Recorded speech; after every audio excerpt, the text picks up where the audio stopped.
იძულებით გადაადგილებული პირების საცხოვრებლით უზრუნველყოფის საკითხი გახდა ინფორმაციის თავისუფლების განვითარების ინსტიტუტის კვლევის საგანი. IDFI-ს სახელმწიფოსთან პრეტენზიები აქვს და ფიქრობს, რომ თანხების დაზოგვით და სწორი გადანაწილებით პრობლემა უკვე მოგვარებული უნდა იყოს, თუმცა 10,000-ობით დევნილს ბინა ამ დრომდე არ აქვს. როგორია არასამთავრობო ორგანიზაციის რეკომენდაციები და რა პასუხი აქვს დევნილთა სამინისტროს? მარიამ აბცეურის სიუჟეტი. სახელმწიფოსგან ბინით დაკმაყოფილებას 53 დევნილი ოჯახი ელოდება. IDFI-ში სხვადასხვა მონაცემებზე დაყრდნობით ამტკიცებენ, რომ ბოლო წლებში საჯარო უწყებების მიერ ადმინისტრაციული ხარჯების დაზოგვისა და პრემიების შემცირების შემთხვევაში დღეს ბინის პრობლემა ყველა დევნილს მოგვარებული ექნებოდა.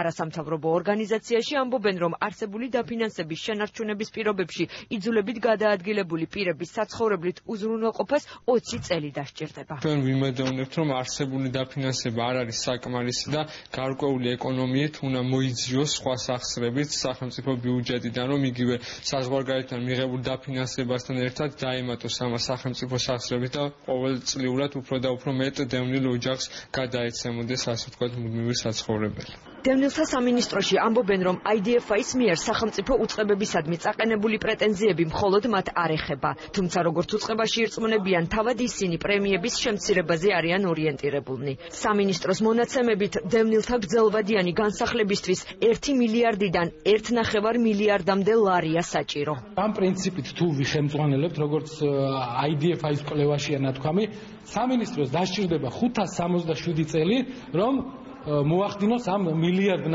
ლარის აკუმულირება. აქ საუბარია მთლიანად საქართველოს მასშტაბით ადმინისტრაციული ხარჯების აკუმულირებაზე და არა დევნილთა და განსახლების სამინისტროს აკუმულირებაზე. არასამთავრობო ორგანიზაციების ნაწილი IDFI-ს მიერ წარმოდგენილ ინფორმაციას ციფრებით მანიპულირებას უწოდებს. ახალგაზრდა ფინანსისტთა და ბიზნესმენთა ასოციაციაში ყველაზე ეფექტურ გზად მიიჩნევენ 45 ლარიანი შემწეობის გაუქმებას დევნილთა იმ ნაწილისთვის, რომლებსაც გარკვეული შემოსავალი აქვს. მათი თქმით, ამ ცვლილებით სახელმწიფო წელიწადში 70-80 მილიონ ლარს დაზოგავს, რაც დამატებითი ფართების მშენებლობის შესაძლებლობას გააჩენს. ციფრიც არის წარმოდგენილი, თავისთავად შესაძლებელია, რომ ამ თანხით აშენებულიყო გარკვეული ფართები, რომლებითაც დაკმაყოფილებოდა დევნილები. არასამთავრობოთა მეორე ნაწილი კი ეთანხმება მოსაზრებას, რომ სახელმწიფო აპარატის შენახვაზე თანხები უნდა დაიზოგოს და ისინი დევნილების სახლებით დაკმაყოფილებას მოხმარდეს. იაგო ფასანაძე ამბობს, რომ ამ მიზნით შესაძლებელია მაგალითად დევნილთა სამინისტროსა და შერიგების მინისტრის აპარატის დაფინანსების შემცირება. მხოლოდ შემწეობის რეფორმის შედეგად კი განსახლებისთვის საკმარისი თანხების მობილიზება შეუძლებელია.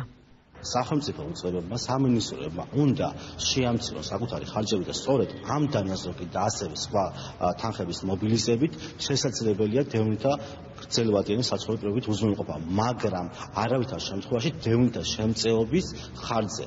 IDFI და ხელისუფლება თანხმდებიან, რომ ყველა დევნილი ოჯახის ბინებით დაკმაყოფილებისთვის 1,5 მილიარდ ლარამდე თანხაა საჭირო. არასამთავრობო ორგანიზაციის მონაცემებით 2011 წლიდან 2016 წლის პირველი 8 თვის ჩათვლით სახელმწიფო ბიუჯეტიდან მხოლოდ საშტატო თანამშრომლებზე პრემიისა და დანამატის სახით 1,7 მილიარდი ლარი დაიხარჯა.